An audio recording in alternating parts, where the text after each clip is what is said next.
Discussion करनी है, that is infantile colic. Normally हर बच्चा पैदाइश के बाद 1 से 2 घंटे के लिए रो सकता है, which is normal thing for a new born baby. लेकिन अगर आपका बच्चा इतना रोए कि माँ बाप से संभाला ना जाए और ये एपिसोड्स बार बार हों और मुसलसल 1 हफ़्ते से हो रही हों, तो हम इसको कोलिक का मर्ज़ भी कह सकते हैं, जिसे हम आम ज़बान में जो है वो पेट के मरोड़ भी कहते हैं। अगर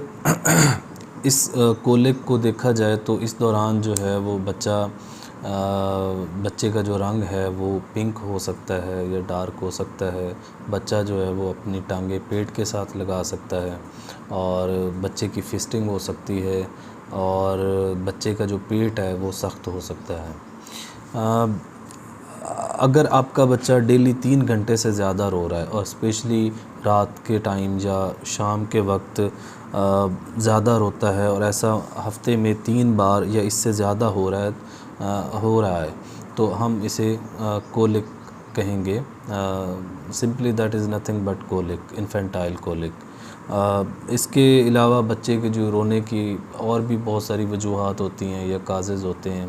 और डॉक्टर को जो है वो किसी भी बच्चे को इन्फेंटाइल कोलिक डिक्लेयर करने से पहले उन बीमारियों को या उन वजूहात को देखना बहुत ज़रूरी है, जिनमें अगर देखा जाए तो डॉक्टर सबसे पहले देखेगा कि बच्चे को बुखार तो नहीं है या बच्चे को कोई वॉमिटिंग तो नहीं हो रही, बच्चे को लूज़ मोशंस तो नहीं है, जो कि बच्चे के रोने का बायस भी बन सकते हैं। इसके अलावा अगर देखा जाए तो डॉक्टर ये भी देखता है कि बच्चे को कोई अगर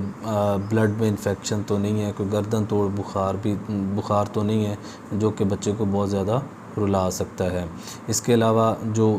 मोस्ट कॉमन है कान का इन्फेक्शन अगर बच्चे को हो तो उस दौरान भी बच्चा जो है वो बहुत ज़्यादा रो सकता है। इसके अलावा अगर हम इन वजूहात के अलावा भी अगर हम देखें तो अगर बच्चे का डायपर चेंज का टाइम है और उसे टाइम पे चेंज नहीं किया गया या बच्चे को अगर भूख लगी है और उसे फीड नहीं किया गया तो वो भी बच्चे के रोने का बायस बन सकता है। एक तहकीक के बाद ये बात सामने आई है कि वो माएँ या वो प्रेग्नेंट वुमेन कि जो ड्यूरिंग प्रेगनेंसी एक स्ट्रेसफुल एनवायरनमेंट में रहती हैं और जो निकोटीन वाली चीज़ें यूज़ करती हैं या स्मोकिंग करती हैं, तो जो उनके न्यू बॉर्न बेबीज़ हैं उनमें इन्फेंटाइल कोलिक होने के चांसेस ज़्यादा होते हैं। अगर हम देखें तो इन्फेंटाइल कोलिक को डायग्नोज़ करने के लिए या इसकी कोई तशख़ीस करने के लिए कोई हमें स्पेशल लेबॉर्ट्री टेस्ट या कोई इन्वेस्टिगेशंस की ज़रूरत नहीं पड़ती। इट इज़ प्योरली या क्लिनिकल डायग्नोसिस, जो कि आपका जो पीडियाट्रिशियन है या जो आपका क्लिनिशियन है वो बाकी सारी बीमारियों को जो ऊपर मेंशन की हैं वो रूल आउट करके और देखता है कि उनमें से अगर कोई बीमारी है बच्चे को तो वो फिर कोलिक नहीं बनाएगा। लेकिन अगर तो बच्चा बिल्कुल एक्टिव है और उसे किसी किस्म की कोई और बीमारी नहीं है तो इसको हम इन्फेंटाइल कोलिक ही कहेंगे और उसको इन्फेंटाइल कोलिक के तौर पे ही ट्रीट करते हैं। अगर देखा जाए तो इन्फेंटाइल कोलिक जो है 2 हफ्ते की उम्र से शुरू होता है और 3 से 4 माह की उम्र तक